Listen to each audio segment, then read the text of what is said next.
How to not take things personally, a soccer ref's life hack. Fredrik Imba, a soccer referee, knows what it's like to be insulted better than anyone else. But he's learned not to take that junk to heart. In this video, I'll share some referee life hacks with you. Specifically, we'll talk about the unexpected reason why we get offended and how to respond to negativity directed at you in a more chill way. If this sounds interesting, hit that like button or dislike button, and let's get this show on the road. In 2019, Fredrik decided to become a soccer referee. Not for the money, he only gets 20 euros per game, but for two reasons. First, it helps him stay in good physical shape. Second, Fredrik wanted to learn how to not take everything personally, and being a ref is the perfect job for that. You'll never hear fans chanting, "The ref is awesome." Nope, the ref usually gets insulted, not just by fans, but also by the players themselves. Have you ever had someone cancel plans with you at the last minute, and you start thinking there's something wrong with you? Imagine you invite a friend to the movies, but she declines, saying she has to work. Then you see on Instagram that she went out for dinner with other friends instead. Or maybe you tell a loved one about a tough day you had, but they just walk into another room and turn on the TV. A lot of us would feel hurt, forgotten, insulted, betrayed in those moments. That's our ego thinking others should pay close attention to us, and our ego can't handle any criticism. We blame others for how we feel, making them responsible for our mood. The ego forces us to always want to be right, but that's exhausting. Fredrik says when his ego takes over, he spends the whole day constantly battling with the rest of the world, and it drains his energy. But if we could learn not to take everything personally, we'd be so much freer. Other people wouldn't have that kind of power over us, and we could direct that extra energy towards something positive instead. So here's the question. Do you want to be right, or do you want to be happy?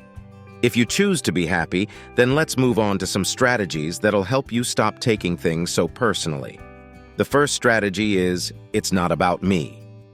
For example, Fredrik is giving a presentation, and he notices someone in the audience is glued to their phone instead of paying attention. The automatic reaction would be to feel insulted. How rude! I put so much work into preparing this and they're not even listening. In that moment, we're only thinking about ourselves. But what if we tried looking at it from the other person's perspective? Why are they on their phone? Maybe they got an important message they were waiting for. Or maybe the topic just isn't that interesting to them. Or maybe they're finding it so fascinating that they're taking notes on their phone. The first strategy is to shift the focus from you to them. Replace I with we. If we try to understand the other person's intentions, we make room for understanding rather than annoyance. Another example. When a parent is putting their child to bed but the kid doesn't want to go, the little one might yell, "I hate you."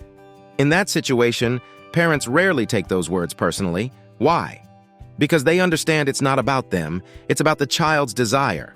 The kid is just mad that they have to go to bed, that's all. Look for the other person's intentions. Yeah, this all sounds simple in theory, but in real life it's way more complicated. You know how many thoughts our brains produce every day? Around 50,000. And you know how many of those are positive thoughts? Only about 10,000. Fredrik claims 80% of our thoughts are negative. For instance, you see two coworkers talking and they glance at you and start laughing. What do you think? That they liked your sneakers and want a pair like that? Or that they're gossiping about you and laughing at you? It takes a lot of effort to stop yourself in that moment and say, "Hold up, I have no idea what they're laughing about. It might have nothing to do with me." Not taking things personally is constant work that requires discipline and practice. Fredrik trains his brain for an hour and a half each week. During an entire soccer game before it starts, he tells himself, "Fredrik, be ready! You'll make calls that some people disagree with, and they'll probably yell nasty stuff. Don't take it personally. They just want to be right. They just want their team to win. That's it." Then Fredrik focuses on the other people's intentions, removing the need to take anything to heart. But some words can still sting. Like when a team coach yells at Fredrik, calling him a loser who should find a new hobby, like fishing.